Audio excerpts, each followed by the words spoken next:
Today's Bible English. Judges chapter 3 verse 24. After Ehud was gone, the king's servant returned and found the door to the upstairs room locked. They thought he might be using the Latin, so they waited, but when the king didn't come out after a long delay, they became concerned and got a key, and when they opened the door, they found their master dead on the floor. While the servants were waiting, Ehud escaped, passing the idol on his way to Selah. When he arrived in the hill country of Ephraim, Ehud sounded a call to arms. Then he led a band of Israelites down from the hill. Follow me, he said, for the Lord has given you victory over Moab, your enemy. So they followed him, and the Israelites took control of the shallow of the Jordan River across from Moab, preventing anyone from crossing. They attacked the Moabites and killed about 10,000 of their strongest and bravest warriors. Not one of them escaped. So Moab was conquered by Israel that day, and the land was at peace for 80 years. Slaughter, sorry, Samgar became Israel's judge. After Ehud, Samgar, son of the Anath, rescued Israel. He killed 600 Palestine with an ox goad. Deborah becomes Israel's judge. After Ehud's death, the Israelites again did what was evil in the Lord's sight. The Lord handed them over to the king Jabin, the Hazor, a Canaanite king. The commander of his army was Sarah, who lived in the Haroses Hogulim. Who had 900 iron chariots, ruthlessly oppressed the Israelites for 20 years. Then the Israelites cried out to the for help.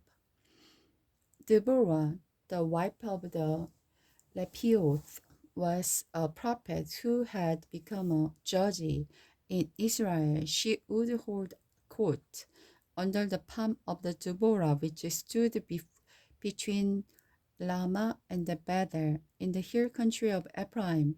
And the Israelites came to her to settle their dispute.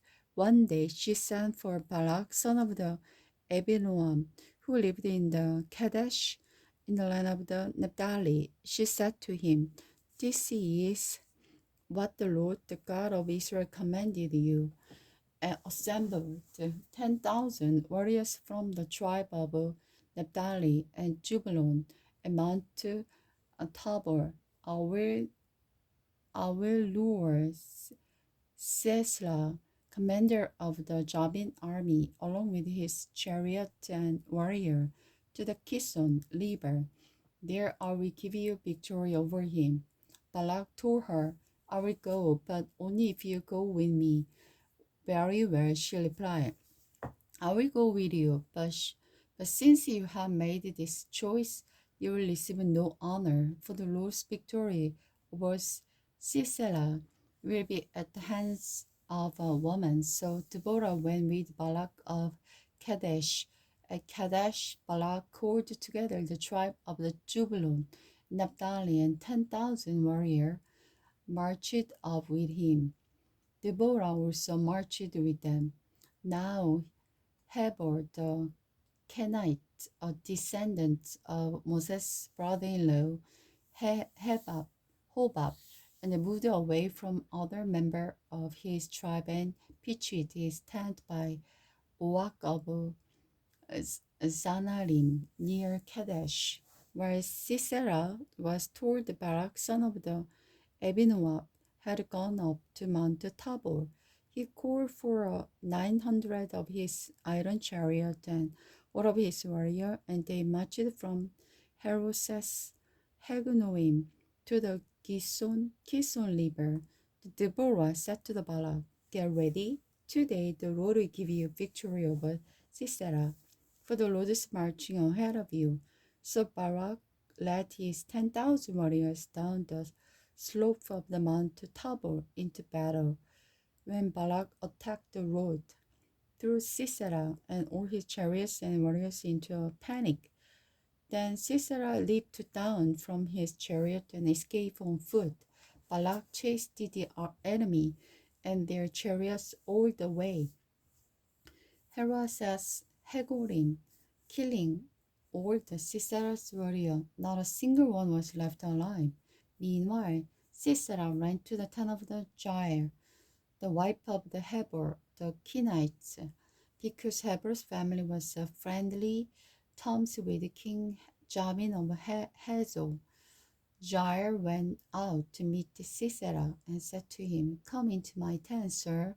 Come in. Don't be afraid." So he went into her tent. She covered him with a blanket. "Please give me some water," he said. "I'm thirsty." She gave him some milk to drink and covered him again.